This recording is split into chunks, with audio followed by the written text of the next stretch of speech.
You are listening to episode 6 of the Industrial Tradition podcast. I'm Austin, I'm Kayla's husband, and today I'm going to be asking her some questions. We're going to talk about her childhood, her growing up, and how marriage and travel and ultimately depression and how that has given her the mindset she has today. We believe that ordinary people's stories are the ones that need to be told. We want to meet you in the trenches of everyday life and say, me too.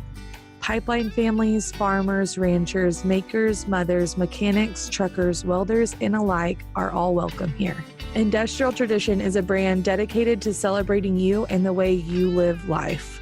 I'm Kayla, creator of Industrial Tradition and your host. I love that our community is filled full of people with tough roots and wild dreams. This is our community kitchen table. Show up here to talk shop, tell soul-filled stories, share your best advice, and shake hands with folks living on hard work and faith, just like you. All right, guys, as you heard, Austin is the host for today. To be really honest with you, I wasn't able to get up with anybody this week to interview them for the podcast because, just to catch you up a little bit, Austin got laid off.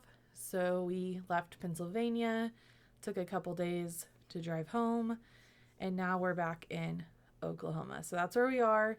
Different setting. If you're watching on YouTube, hello. We're back in our house, the one with the foundation, and filming this in person for the first time. Yeah, here we are in the big house. It's nice to be home for a change. It is nice. Been gone for 6-7 months. I have. Yeah, I haven't. I've been here a lot. Yeah. I'm glad to be back. I'm glad to be back home. If you guys can see on YouTube, I'm like cracking up because you can see over there's like a paint swatch, and this house is a work in progress, y'all, and we're never here. And then whenever we are here, we're so busy. I mean, we've been saying we were going to remodel it for 3 years? Yes, we got holes in the ceiling. We got a hole in the living room and a hole in the kitchen ceiling because we committed to changing the roof, and we didn't change the roof. Yeah, we decided to start a business instead. So there you go. Here we are. Yeah, here we are. I don't regret starting Industrial Tradition over making our house feel like a home because we'll get into it today, but it's been a big lifesaver to me, a huge blessing to us, something that we're still so excited about. It was worth it. It just means we have to wait a little bit longer. Absolutely. Yeah, definitely worth it. Handing it over to you. Okay, so if you guys have been listening, you know that MK a couple of weeks ago mentioned asking Kayla some questions and getting to know Kayla. So that's what I'm going to do today. I'm going to interview Kayla. I grew up on my family's farm, my mom's side of the family. So that's also the farm that if you guys watch our YouTube videos, that's the farm that I talk about all the time that my brother works at. That's the farm that I grew up on. And I grew up in Cushing, which hilariously is known as the pipeline crossroads of the world. Even though all growing up, I really didn't know much about like the oil field or pipeline, welding, any of that. I was really immersed in the agriculture industry, and that's what my family did. And so that's where I was. That's just kind of a side note. Really funny now that I married Austin and it's what we do. My parents got a divorce whenever I was young. I think I was 3. I was around my mom's side of the family here at the farm as a kid. And I was really lucky in the sense that because my great-grandparents were alive, my mom's grandparents, whenever I was a kid. So they did not pass away until I was in, I think I would have been in high school. So they were there for a big part of my life, like all of my childhood, basically. So my brother and I spent a lot of time whenever we weren't in school and different things with our great-grandparents and just on the farm. When you were growing up, you didn't see it as unusual. Right. But that's kind of unusual. Like my great-grandparents were around, but I think my latest one I might have been 16 when my mom's grandma passed away. I've never really thought about it. Like you mentioned us talking about this for this episode. And like you say, I don't really think about it. And whenever I do just sit here and think about it, I wonder if it's why I am kind of like an old soul, really appreciate and am curious about a simpler way of living and like handmade things and all that type of stuff. My family had a dairy. They dispersed of the dairy November 7th, which my birthday's on November 8th. My mom actually worked the cell, and I think the story goes she was working the cell. It put her into labor, so I was born a month early the day after.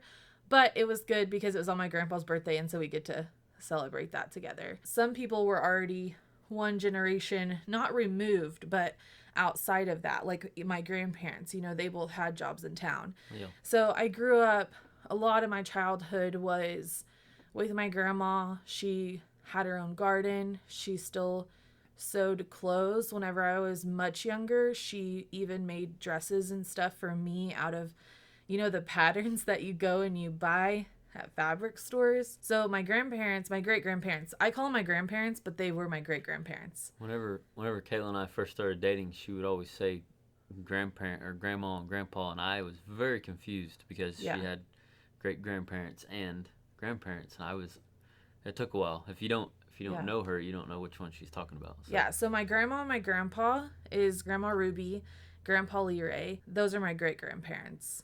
And then my Ganny and Papa are my grandparents. Grew up with them, and it's crazy because I remember even whenever I was going to school and I would get on the bus, I was the first one on, last one off. I rode the Cougar. I loved my bus driver. He was the best. If I needed anything at school or if I was sick, my great grandma was the one who had to come pick me up from school. She was not a fan of my family. They're very just tough people. They're farmers, and generations back, they do a lot of hard work, and they had everything because they made it for themselves type thing. Faking something or being a sissy about something or whatever is just not something that you can get away with in my family. One time I remember I was sick at school. It's funny because I was going to ask you about this story.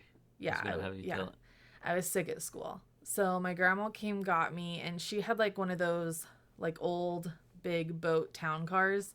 I don't know why I remember that. I just do. And she was this little, older woman. So she's probably only 5 foot tall, white hair, just so sweet. Everybody loved her. But she came and got me from school, and the whole time we were driving home, she was telling me about how her kids, that she had a plaque at her house that she was going to show me because all 4 of her kids, that they got perfect attendance. And she had a plaque for that. And so, basically she was telling me, are you really that sick? Did you really need to come home from school? Or could you have, toughed it out? Yeah. So we get home. She's treating me like I'm sick. So she puts me on the couch, and I remember, I just wasn't feeling well. I wasn't legitimately, I didn't have the flu. I didn't have, you know what I mean? I just didn't feel well, and I probably just didn't want to be at school. I don't remember specifically. I just remember the things that happened. And a granola bar. She typically had, the chocolate chip. What brand is that? The granola bar? Quaker. Yeah, the Quaker chocolate chip. Yeah, we could get one of those. And if she was feeling spunky, we could get 2. So... Anyways, I didn't get to have those. I definitely wasn't about to drink a pop. And no TV, laid on the couch, half to sleep, under a blanket. Miserable. Yeah, and let me tell you what, if y'all are wondering how to keep your kids in school, I was so bored, and it was not at all what I thought going home sick was going to be like. And so I didn't go home sick that much, I don't think. I would have to ask my mom, but I remember even in high school, I kept my sick days to take them off for, shows and stuff. I would go to school if I was sick because I was just so determined that I was going to use those days for, FFA activities. Livestock shows. Yeah. So anyways, that's just kind of, a funny story. That's kind of how I grew up with my great-grandparents, specifically my great-grandma. Cooked, and I sat by her at her sewing machine, and we did the garden. We fed bottle calves. That's how it was back then, and you loved it. That's why. Yeah, I loved it. That's why you still are interested in that. I do desire, the more rural lifestyle. Yeah, I guess that was just ingrained in me whenever I was really young, and I feel very strongly about it. I think it's a great way to live your life, not wrapped up in what everybody's telling you to do and, the town life that's so busy. And, after school activities and all that type of stuff. More so just being around family, and working and, you know. I would say you're thankful for your simple upbringing, but you're also thankful to have learned what you've learned as an adult. For sure. For sure. Because it's weird how we got here. We could go on and on, but we have intentions of getting somewhat back to that right, for lifestyle. Sure. And that is kind of where I feel most grounded and centered. If you know me or if you were married to me, I talk about like building a house and having a house with land and animals and like a bunch of kids all the time, because that's just, you know, I've just got to where if I listen to myself and I really look at like knowing myself, I just know that's what I want. That's what we're working towards. So that was your childhood. Let's talk about when you got a little bit older. You were in FFA. You showed livestock. Yeah. So I really passionate about that. Loved showing cattle. I was in 4-H just so that I could show. So you can start showing whenever you're 9. And I got into 4-H and went to like the minimum meetings just so that I would be eligible to show, like at the county show and like state fair and stuff. And then I just couldn't wait to get into the FFA. So I know that around the U.S., in certain areas 4-H is bigger, and in certain areas FFA is bigger. And here where I'm from, and the type of stuff that I wanted to do, livestock showing and stuff, FFA is it. In my opinion, it's where you're going to have the most opportunity. You also have the classes at school. I just couldn't wait. I was so stinking excited for 8th grade, because that's whenever you can take an FFA class for the first time. I loved showing, and then I did need something. I wanted something for myself, and I was always curious about sheep. And then our ag teacher at the time was super into sheep. And so I was like, this is it. Like, I'm going to do it. And my family knew nothing about sheep, so I was able to really do that on my own with the help of my ag teacher, and it felt like my own project and something new. I had been around cattle my entire life. And so being around cattle and breaking a calf and feeding it and brushing it and blowing it, it was something that I had just been doing for so long that I wanted to learn something new. And I'm still that person today. I love learning new things, and I'm super curious about basically everything. I like worked 2 summer jobs to buy a lot of sheep. Like, I was super serious about it. I don't know. I was intense. Like, that's something Austin talks about. We were very different people in high school. You were more of like low key. Not as serious. Yeah, and that's part of like how I grew up, obviously, as you can tell, but also I was competitive and I was super passionate about it. I literally couldn't be bothered by anybody who didn't want to show livestock. I did not understand. And I couldn't comprehend why you would just want to get like a project, never touch it, and never feed it, and not really care about it.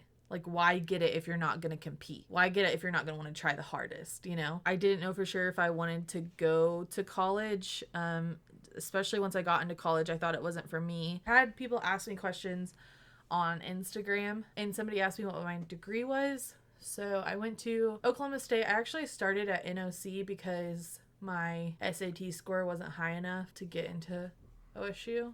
I went to NOC. That's where I started. I took basics, and I was going towards NOC OSU. They have like a partnership to where you can be going towards an OSU degree while you're there. NOC and the campus is like right next to one another. You can go to OSU classes as well, but you're actually like enrolled in NOC, the college. I was going towards an agricultural education degree because, you know, I was so into FFA that I just knew that that's what I wanted to do. I wanted to be an ag teacher. I think that being an ag teacher would be so much fun, and I think I would have loved it, but the reality is it wasn't going to allow me to have the type of like lifestyle and family life that I pictured for myself, which that's changed because I never pictured like going on the road and all that stuff. I chose to change to ag business. So that was my first change, and I did the stereotypical 3. I did ag business, as I wasn't going to go to any other college but the College of Ag. That was after I transferred to OSU, sorry. And I didn't like it. I wanted to go to hair school. I had always wanted to be like a hairstylist. I was super into makeup, which if you see most of the time, I'm not wearing it, but I absolutely love doing makeup and all that type of thing. Like at the stock shows, I would always like do like 2 or 3 friends eye makeup before we went into the show ring. So that was something that I was just really passionate about. I liked doing, and so I thought, well, I'll go to hair school. And the tech school that Austin went to for welding in high school had an adult cosmetology program. So, but there was a waiting list, so I signed up, and by the time fall semester rolled around, they hadn't called me back yet. And they said it was still going to be like up to like 6 months. So I decided, well, instead of just working, I was planning on being in some type of school. I'll enroll back in OSU for 1 more semester, just so I'm quote unquote not doing anything, even though I was working at the time. That's whenever I found agricultural communications, which is what my degree was for. And I'm not sure how I came upon that. I think I was looking at options because I wasn't happy, and I think I saw that it had like photography, and so that was my interest into. There was like 1 photography class, by the way. It was just 1, which totally sucked, but that's what like led me to that program. And then it's really funny because that program has a series of 4 English classes that you have to take, and it's basically a journalism degree. It's very similar. And I am a horrible writer, and I am not proper whenever it comes to the written or spoken English language. And so it's laughable that that's the degree that I chose, but it is what it is. I did it for the other classes, like the photography and the layout and design and that type of thing. What you learned in ag communications was educating people about the agriculture industry, and you're passionate about that, even though the English part maybe didn't fall into what you were good at. It was still nice. Something to mention is that just because if you're passionate about something, do it, even though you may not be best at all parts of it.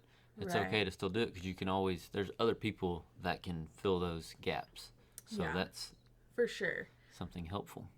Yeah, and it's something that I'm still passionate about today. My passion for creating industrial tradition versus my original idea, which was like a pipeline t-shirt line, because I didn't want to just talk to one audience, because I felt like it was important and that I knew and was passionate about like more industries than just like the oil and gas industry. My degree is in agricultural communications, bachelor's of science in agricultural communications, and I got a minor in agricultural economics because I did that short stint of the business degree and I was going to lose some math classes. So I just decided to do a minor so I wouldn't lose any of those. I think I only had to take like a class or 2 extra to get that minor based on what I had already done and how it wasn't going to carry over. So we got married after you got out of college, and the whole time, right whenever we got married, that's whenever I started my pipeline career, and you kind of just went with me. You started sharing your life online, our life online, but and then you started talking about depression, and that kind of, I think that change between going on the road. I think you going on the road kind of was like a rude awakening, kind of, so that maybe that's what kind of led you into, because you weren't doing your own thing. You kind of just dropped everything to go with me. Yeah. And that kind of led into a state of depression at some point. Yeah, and I didn't even know that that's what it was at first. I was trying to do photography, trying to start a photography business, and then Austin left, and I went back and forth for the first couple months that you were on the road, and quickly realized that was just not going to work. It just sucked. We had spent like all our time together for the previous like 4 years, and it was just like really hard. We had just gotten married, and I felt like, to be frank, I was afraid that our marriage, that it was going to tear us up. It was going to break us. It was going to kill our relationship. And so the only thing that I saw as a fix to that, and it was possible, was me going on the road. And so to me at that time, we had a lot of conversations around it. And you were always like super, super supportive and like understanding that it was hard for me. You even told me like, let's just go home. Like, it's not worth it. Like, I don't want this to tear us up either. Like, this is horrible. Like, let's just go home. And I think, part of the reason that I was able to make that decision was because you were so good about that. And I knew that, like, if I made the choice and that still wasn't the right choice, that, like, going home was always an option.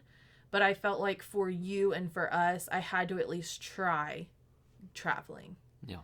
And so I did something that I never thought in my wildest dreams that I would do. And we bought a different camper and a bigger one because I was just like, I don't know if I can do. And our camper wasn't even small. God bless you wives that are in like travel trailers and stuff. I literally like do not know how you do it because like claustrophobia and feeling really cooped up and having the winter blues was something that hit me like super early on. And so we got a bigger camper, and I basically like, I kept my studio because I had leased it for a year, but I didn't really use it that much more. It kind of just sat there. I made a video not that long ago about unpacking my dreams because we were going through storage and I came across a box that was like stuff from whenever I was planning like the branding and the name and doing all that for my photography studio, and that was pretty tough to like unbox. But because until now, that was the last time that I had listened to myself and what my own personal needs and desires were. Yeah. Because once I decided to go on the road, I just kind of put it in my head, and it's because I'm stubborn and because probably a lot of like this childhood thing that we just talked about in the family that I came from, you decide what you're going to do and you stick to it and you make it work. I was also determined to make our marriage work. And it was just above all else, for better or for worse, like that's what choice I chose and that's what I was going to do. And I don't want people to mistake it for that I was never happy in it, because I think that wouldn't ever be fair to say or to make people think, because I definitely was. Like, I definitely had good days, and there was times there at the beginning that it was a lot of fun, and we were meeting new people, and we were seeing things that I never thought we would be able to see, and it was new, and it was chaos, which, like, made it interesting. Yeah. But it was also really hard, and even in a marriage, you still have to make sacrifices. Yeah. You make sacrifices, and that's what you were doing. But at the same time, you have to do something that fulfills yourself. Right. Like, as an individual, that is very important. Mm-hmm. To do something that fulfills yourself. And it's extremely hard to juggle with marriage and it is everything else in life, Yeah, it is. It's really hard. Basically what happened was, like, whenever we went on the road, like, it really wasn't too bad. Whenever I went full time right there at the beginning was whenever my sister-in-law now, she was dating your brother. She went out and was living with him. And so, like, she was there and she didn't have a car. And so we would go, like, to the grocery store together, and like, they didn't have a washer and dryer in their camper. So, like, we would also go to the laundromat for them. We had, like, one errand day, like, once a week we did. And we hung out, like, otherwise. And so that was cool because I kind of, like, had somebody that was there, because I had just left all my, like, friends and family for, like, full time for the first time. At some point, I got a job. Was that kind of the next thing that happened? Yeah. So I got a job because I was really struggling with that guilt of not having a job. I mean, not contributing financially. Yeah. And just, I felt like people were judging me, like, from home and everything, because people would ask me, like, what do you do all day? And all those pressures, and I felt like judgy eyes really got to me. I would say even for myself, like, I'm not going to put it all on other people, but I definitely did let other people, like, influence me whenever I shouldn't have. But I did, and I got an in. It was like escort and flagger. It was great at first, and I met some really fun people, and then it got to where I was spending my days doing something that wasn't fulfilling me. And I wasn't able to have any time to do anything creative. And it's so funny because I've always wanted to be a creative, but I've never considered myself creative. I had the camper at night, and I was, like, trying to make, like, Christmas gifts and trying to do a scrapbook and do that, like, after work. but we were working like 16 hours a day. And you would sometimes get off before me, and you, like, I would come in and you would be sleeping, and like dinner wouldn't be started, and laundry would be like literally to the ceiling in the thing because it was winter, so we were wearing like multiple layers of clothes. And I just remember back then you weren't as down with like helping at home. Not at all. And it was just, we were like fighting, and I wasn't able to like have that creative time. I was just feeling blah. So this is a good like thing that was a big realization for me. We had the most money that we've ever had in our bank account during that time because we were both working. Correct. And we were working so many hours that we weren't having time to spend it, and we were saving so you could come home and take off time to build a bed and do a couple other things. We were so unhappy. Yes. And that was the first time that I realized that money will never fix your problems. And that if you're not doing what you want to be doing all day long, you will feel consistently depleted and blue. And that's whenever I started the blog, really. That was my way of like trying to do something. So like that sense of like work and doing something that I could show people. Like, hey, look, like I don't just sit on my ass all day. And even then it took a year or more before you actually told people that you were doing it. Right. Because you didn't feel like you were. Yeah. Then we went to North Dakota. And that, I think I had probably struggled with depression a little bit, but it was something that nobody that I know talks about ever. And a lot of people that I know, they talk about your physical health. And that's been something that's been a narrative in my life for a really long time because I've always struggled with my weight. Mental health was never something that I remember people talking about. Getting into it, Yeah. not just. So I didn't even know. Like, I didn't even know that I was depressed or that I was getting depressed or that I was struggling with that. I, like, literally had no idea. Basically, I came back home. I had to have my annual woman doctor appointment. I hadn't had it in a really long time, or else they weren't going to prescribe me birth control. So it made me go in. I hate going to the doctor. You guys will know. Like, I have to have a reason that makes me go in. Anyways, and true. so I went there, and my doctor is a woman, and she's super sweet. I was sitting there on the table before we got started, and she was like, well, like, it's been a long time since you've been in, and she looked at me dead in the eye. Like, it wasn't like, hey, how are you doing? And you know how you're just always like, good or great, because nobody wants to hear if you're not doing good or great, and nobody really probably even wants to know what you're feeling. They just feel like they need to ask. And she looked me dead in the eye, and she was just like, she kind of slumps down, and she looks at me, and she goes, how are you? And I lost my shit. Literally just right there, dead in the doctor's office. I think I still had all my clothes on. Thank goodness I wasn't like in those, like tissue paper outfits that they give you. And I just broke down. And she was so sweet and so patient, and she just tried to help me. I think she was trying to figure out where it was coming from so that she could help me, figure out what was going on. And I told her how I'd been feeling and like thoughts that I had been having, which were super dark, by the way. I even tell Austin now, like, it really I mean, it still makes me emotional, but it also just bothers me, and it's so sad to me that, like, what I was thinking, and also just, like, the thought of, that I know that other people struggle with it, and they don't either know what's going on, or that they can put a label on it and be able to begin to, like, ask for help and come out of it and to get out of it. Because whenever you're in it, you literally don't think that there's any, like, there's no hope. That's what you feel like a lot of time. And you just feel like, I don't know if I could ever be happy. And then I had this whole other thing on top of it where, for the most part, I could hide out because we were in North Dakota.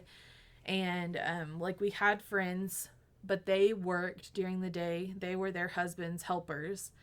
and I was the only one who stayed at home. So I also had that guilt of like, oh, you're the one who can't make it. Like, you're the one who can't buck up and just go work 16 hours a day.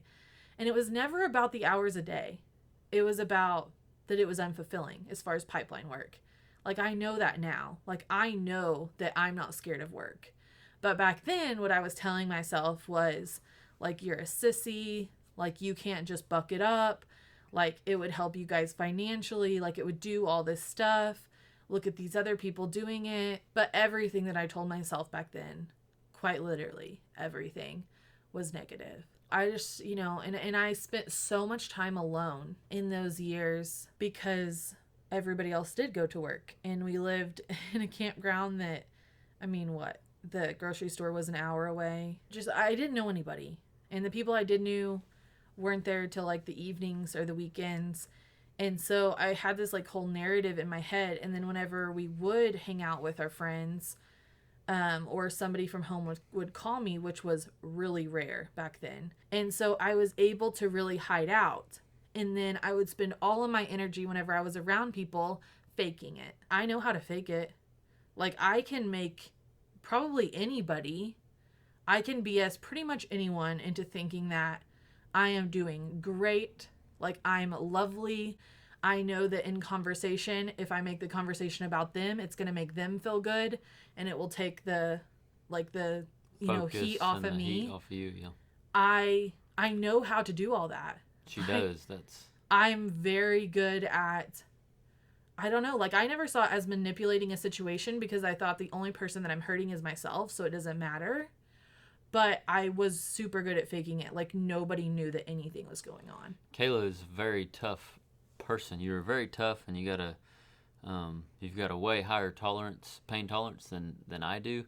That has affected us in our marriage because even though you've told me at times whenever we've had our arguments or fights, that's whenever I realize, I'm like, okay, something's wrong with her.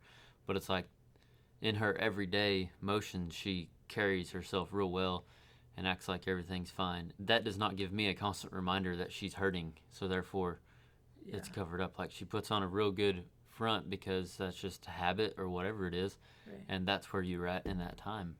Yeah, and the only time I would say it came out was because you carry a lot of hate and resentment and just negativity. You just harbor a lot of negativity whenever you're in that headspace. It did come out, like, whenever we would fight or whenever you did something wrong. Like, that's whenever it would come out. And it was probably more aggressive or more dramatic because I bottle everything up. But I would say that's about the only time that it came up. And I remember there was, like, a couple nights where I just, like, I broke down.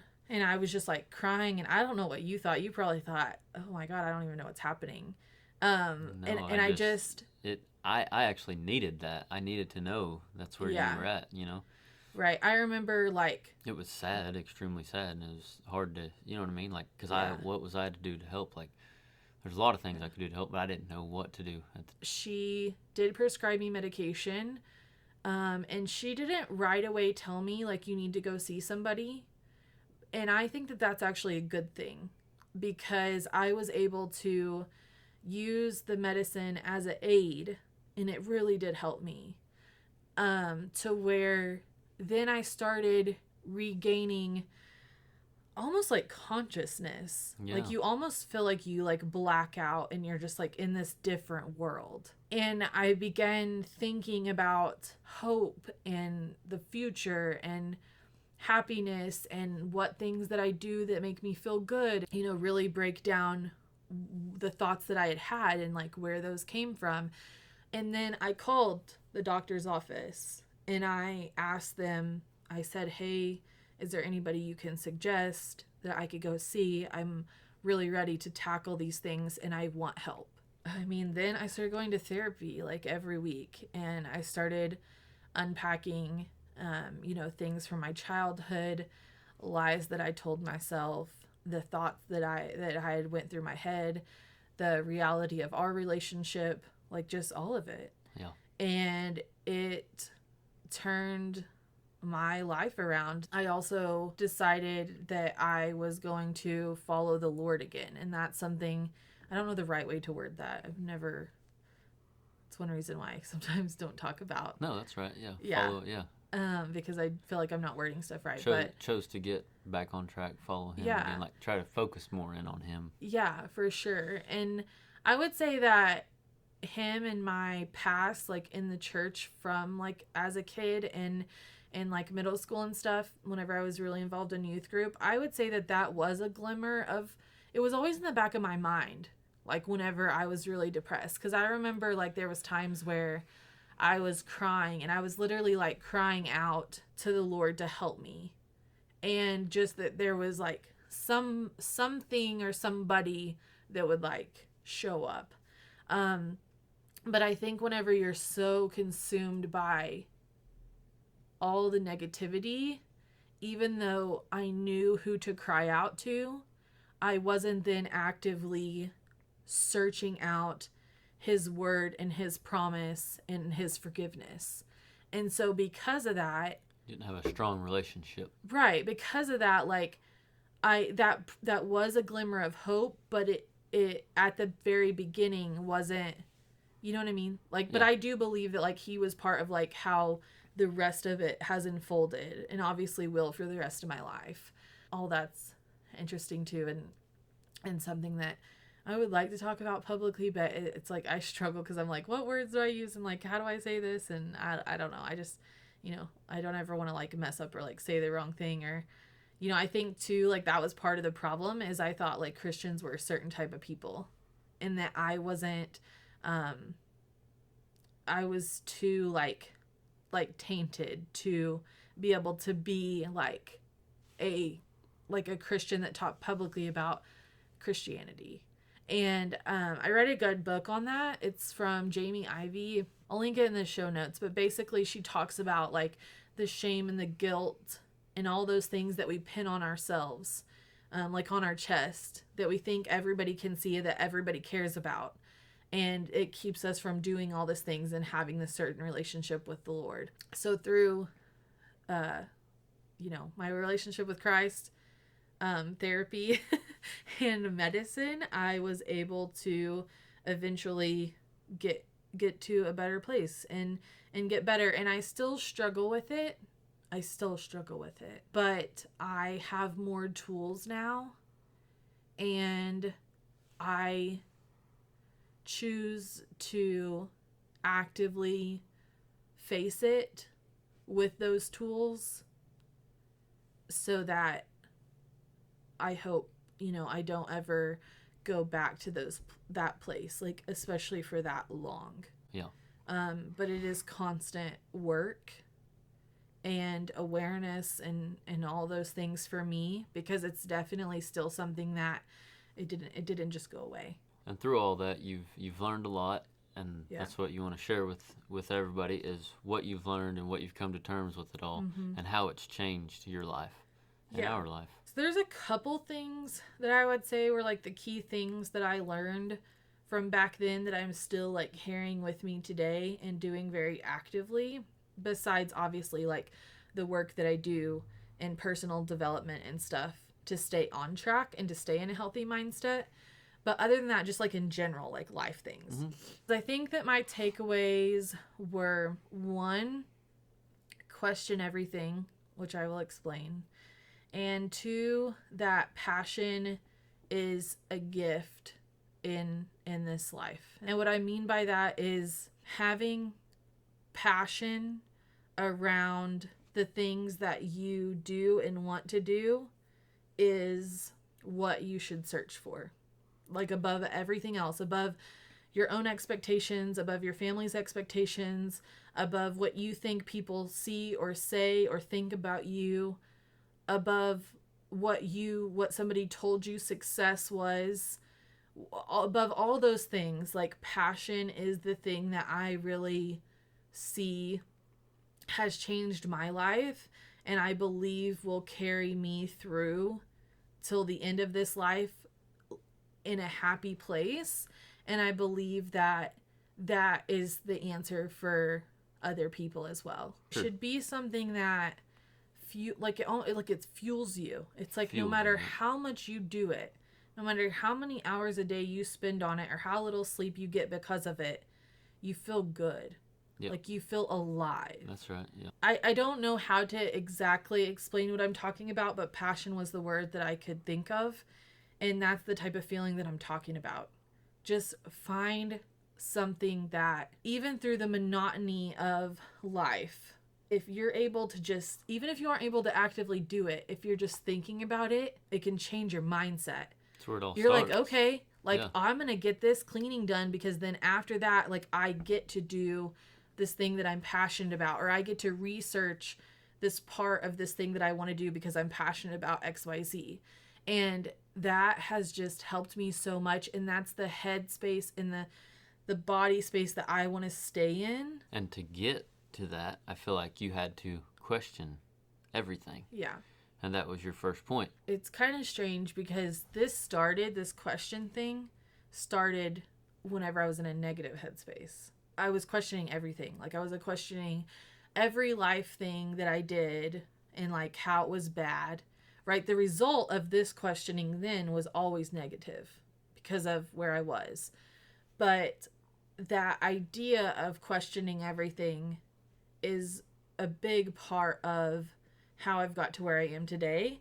And so it can be used for good or bad, just like how this obsessive mindset that I have can be used for good or bad, right? Sure. Like this obsessive mindset probably kept me in those dark thoughts for longer, and maybe it happened stronger and more because I was like, once I convinced myself, like I was all in on every negative thing I thought about myself or anything else in life. So anyways, this idea of tough roots and wild dreams, and how that came about was, I think that it's very important to stay grounded and to keep your roots like sunk into the things that you believe. But have wild dreams, and part of formulating what those are is questioning everything underneath you and then everything from there on. And I don't feel like this is talked about. I feel like people say like that was your history. This is who you are. Like this is who you're going to be. And I think that if you question everything, that is the only way that you're ever going to be able to look within yourself and really, really find out. Yeah, you're going to think certain things because of your history, but you have to question them at least once, like in your adult life, to know exactly where you stand without anybody else's opinion tied to it. Yeah. And so that's what I started to do. And I literally questioned everything. Like everything from going to school to not dating other people, to like our marriage, to what I drove, to how I got into depression, to traveling, if I like traveling, if I don't like traveling, like religion, like what do I think about this? What literally, it's a little out of control in my mind. It has allowed me to really, for the first time ever, start to have some confidence in who I am and who I want to be, because I chose it and I envisioned it and I'm working towards it. I don't know. I just think that it's been such a huge game changer for me, and I think that if you're stuck, it's a great place to start. Absolutely. Let's do these Instagram questions. Okay. So, Just to make sure that I answered all of those. If you guys Alright. don't follow me on Instagram, better follow me on Instagram. CJ asked, if you could change one view, ideal, misconception in the world, what would it be? that's deep, CJ. That's deep. That's very deep. So one thing that I've been struggling, I don't know if this answers this question directly, but one thing that I've been struggling with here lately that is very widespread is this idea of, well, two things, and they kind of tie together. One of them being that like the world has gone to crap and humanity has gone to crap and like whatever. I think that that's a negative mindset, and I think that that is total crap, because there's still tons of great people in the world that are trying to do great things and are trying to be the best versions of themselves, and has always been both and will always be both types of people, and you choosing to focus on that the world is only negative is you putting yourself on the side of the person who's always going to see that and always only going to put that out into the world. I love that because I am guilty of saying that. Yes. I've said that from time to time. By the way, I've been on both sides. Yeah, and then I hear people say that whenever they talk about, products. They talk about, oh, these products are cheap, or like they're not made how they used to be. No, they aren't. But also there is other products in the world that most people don't search out or are too cheap to buy. And so I think that, it's a little bit harder to find them, but that you need to realize what you're asking. Us as tons of humans in the world, we've told businesses that we want more and we want it cheaper and we want it faster and we want it now.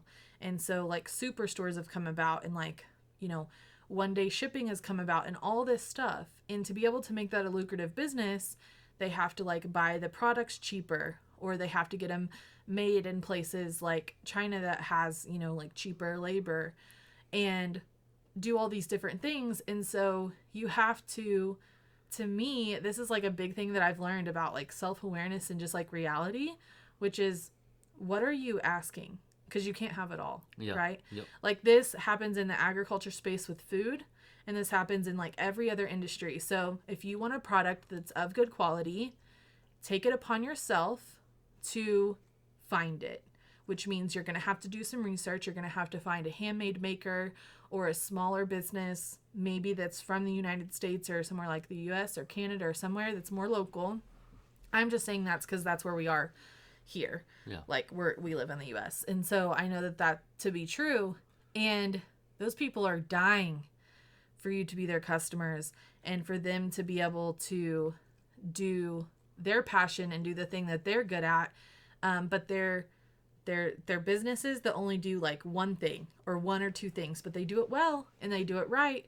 But you have to find them and you have to support them. And if you want those products to be more mainstream, you have to quit shopping at big box stores and things that are super easy and fast. Yeah. And I've started to have friends that don't believe in everything that I believe in. And I even 2 years ago, I would not have seen myself as being able to do that.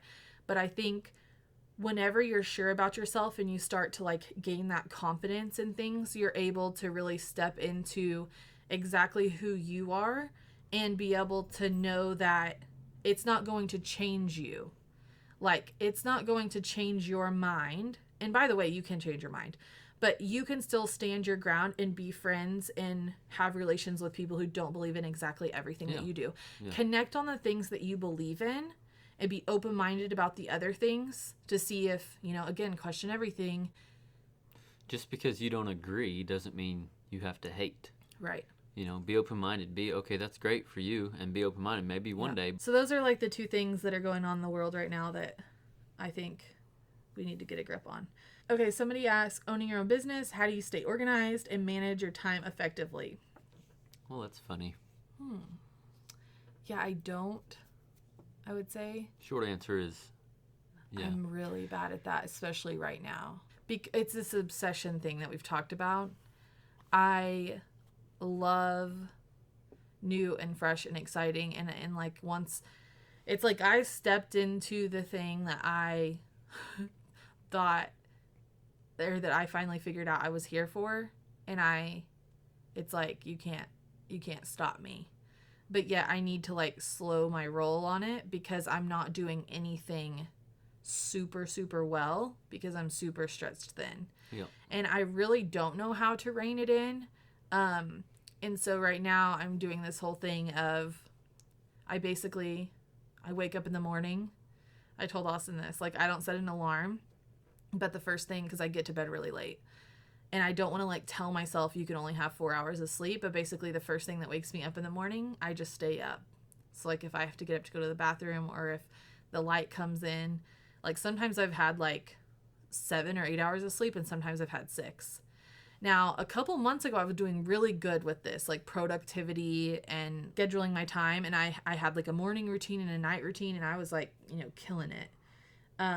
But today, this week, last week, probably next week, I don't have a grip on it. So basically what I do is I wake up whenever the first thing wakes me up. I stay up, I start working, and I just work for as long and as hard as I can. And then I go to bed and I wake up and I do it again.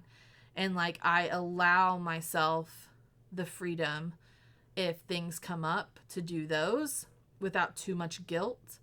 But the problem is I have so much excitement for what we're doing, building, and how we're able to connect with people and touch people's lives that like I prefer to be doing that. Yeah. But I have to also realize that, 5 years from now, maybe whenever that changes for me, I want to make sure I still have a family that I didn't just totally leave in the dust. Yeah. Or friends.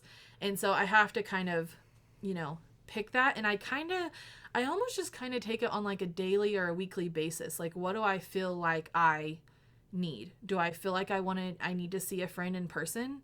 Like now that I'm home, I'm able to do that. So I'm going to make sure that I make time to do that because that's important to me. And I know that there's going to be a time where I'm going to be in the camper and I'm not going to have any friends around. So I know that this is the time that I can get that in. So I'm going to do that now. And I kind of all the productivity things I think would say that this is a total just crap idea and is not going to get you anywhere. Most people who make those things and decide on that stuff and do the research and the science behind that are doing it for people who have a very their life is the same every day. So like they work a 9 to 5, like they live in the same place, like they don't travel. And so the reality is for our life, I feel like for my mindset, it's good to always be aware of what I need and not let a schedule tell me that I can't do something. So right now I'm kind of just like going with the flow. That's how I'm doing it. I like it. And whenever I'm working, I'm trying to just do the most. That's kind of what we have to do in our lifestyle, Yeah. And I'm glad that you've found that because it is very important to do what is necessary for yourself whenever it comes about. Because if you don't, it goes too long without it. And it's like the self-awareness to make the calls, but then you have to swallow the reality pill, right? Yeah. I know a lot of people that watch are moms, and so this is just something that I feel like I can kind of give you like an idea of what I mean by that. What I mean is if you feel in your heart of hearts, I need to spend more time with my kids.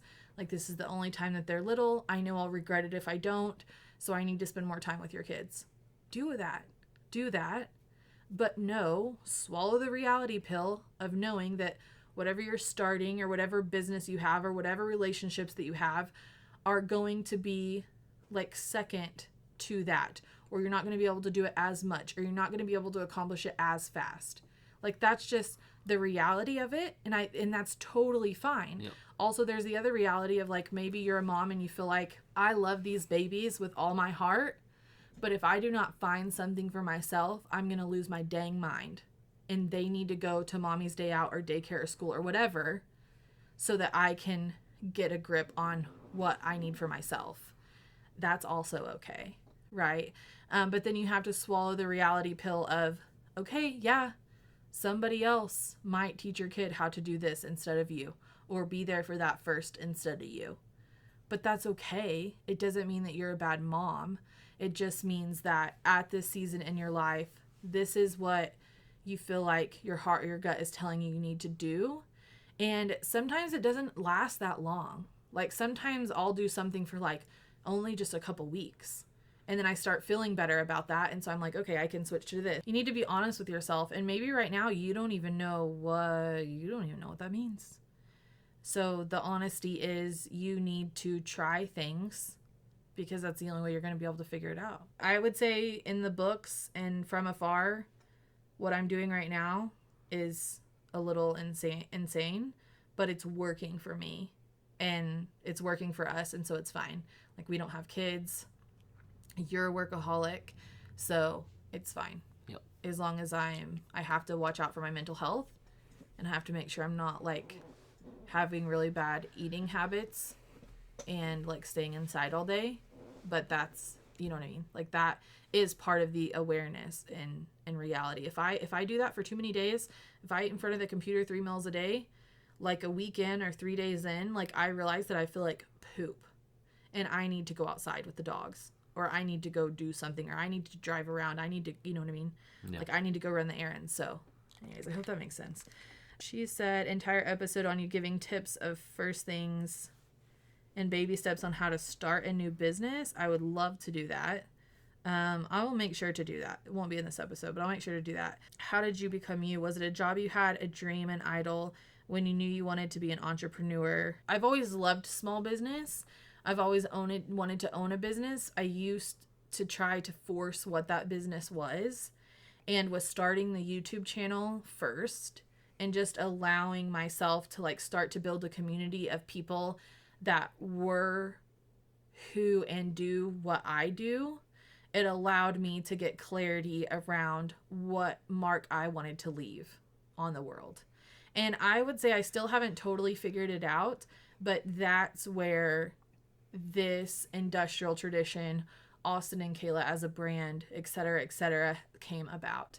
Was that sense for that need for community, which is the whole reason why I started YouTube. I wonder if we did that, like if we put ourselves out there, if I could find people that were like me and that wanted to do life like me.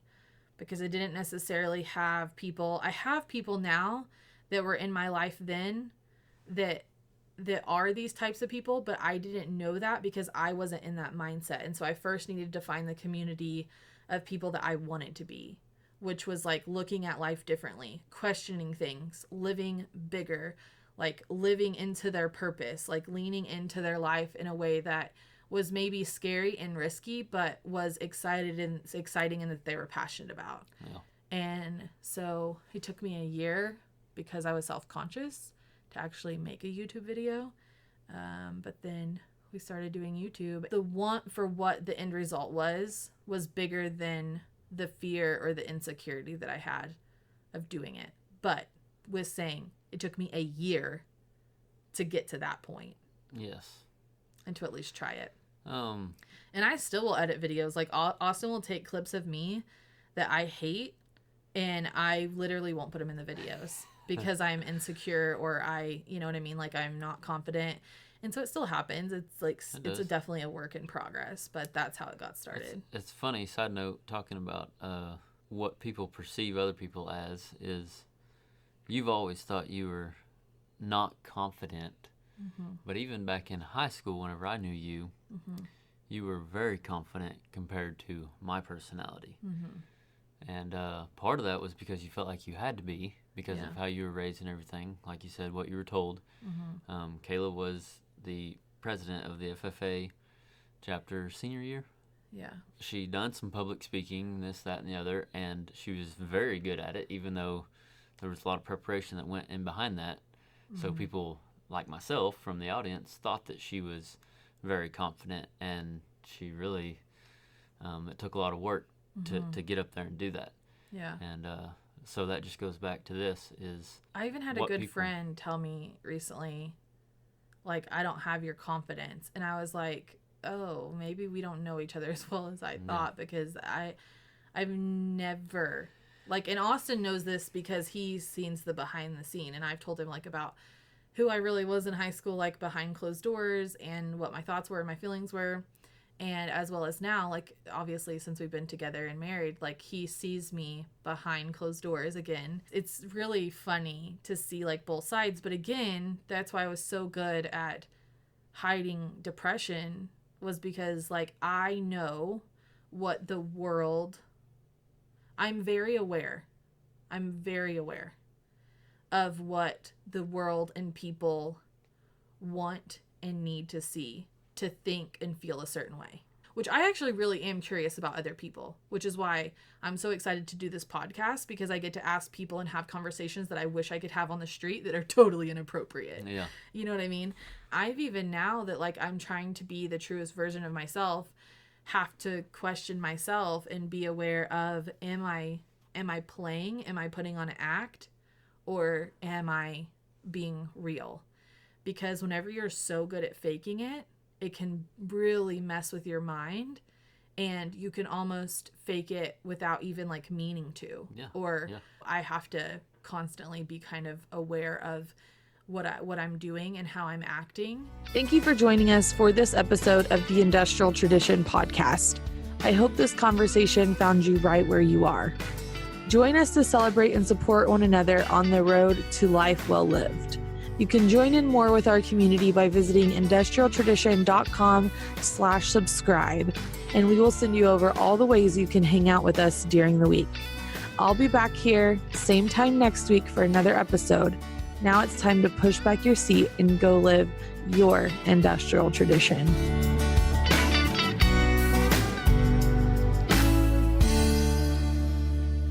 I hope you guys enjoyed getting to know Kayla a little bit better today and were able to get something out of her story.